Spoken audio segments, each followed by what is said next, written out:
The Beggar and the Rose. In a bustling city, where the hum of life never ceased, lived a beggar named William, dressed in tattered clothes and holding a weathered tin cup. He sat by the steps of an ancient cathedral, relying on the kindness of strangers to survive. Despite his circumstances, William never complained. He simply greeted passers-by with a kind smile and a gentle, "God bless you." One cold December morning, as frost blanketed the streets, a young woman named Eleanor appeared. She was elegantly dressed, her coat trimmed with fur, and her gloved hands clutching a small bouquet of roses. Eleanor was radiant, yet her eyes carried a deep sadness. When she passed William, she paused. "Good morning, miss." William greeted her with his usual smile. Eleanor looked at him, her eyes filling with tears. "You remind me of someone," she whispered, placing a single rose into his tin cup. Without another word, she disappeared into the crowd. The rose was unlike any William had seen before. Its petals shimmered faintly, as if kissed by starlight. Curious, he brought it to his humble shelter, a small corner under a bridge, and placed it in an empty bottle he had found. That night, something extraordinary happened. The rose began to glow softly, illuminating the dark corner where William slept. A warm light filled the space, and a voice emerged from the rose. "William," it said gently, "I am the spirit of redemption. Your kindness and pure heart have not gone unnoticed. Tonight, you will be given a chance to change your destiny." William, though startled, felt an inexplicable sense of calm.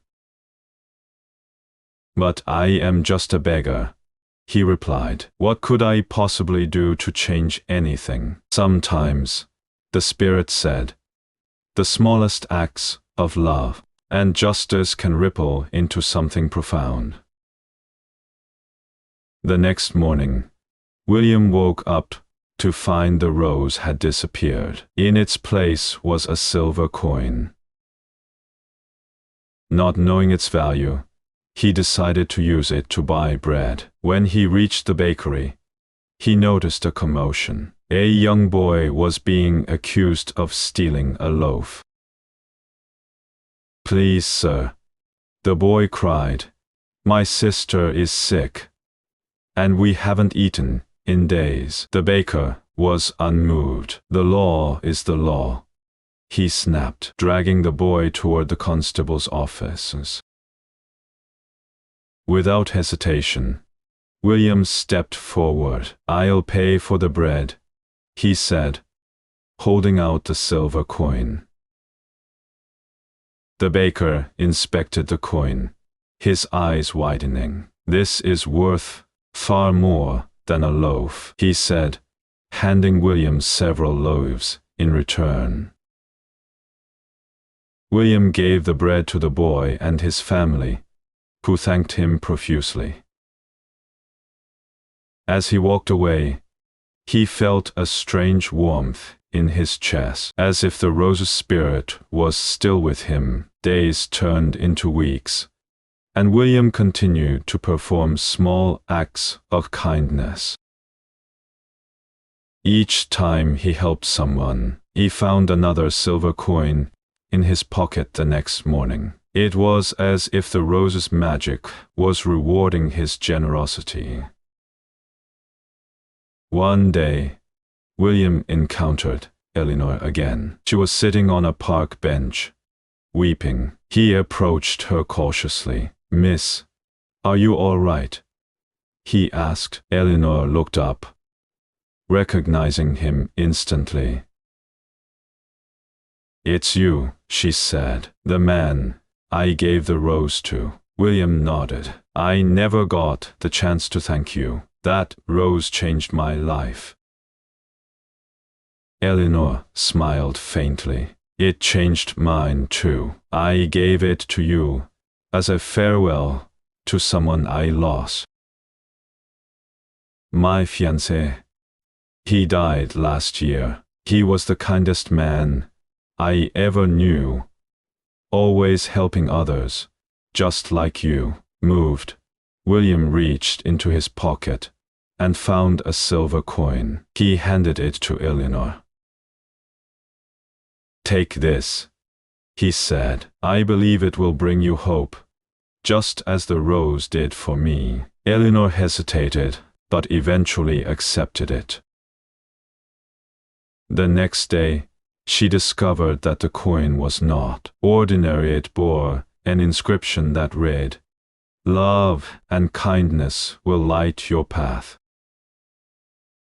Inspired, she decided to honor her late fiancé by starting a foundation to help the homeless. Years passed, and William's life transformed. He no longer begged on the streets, but worked at the very foundation Eleanor had established.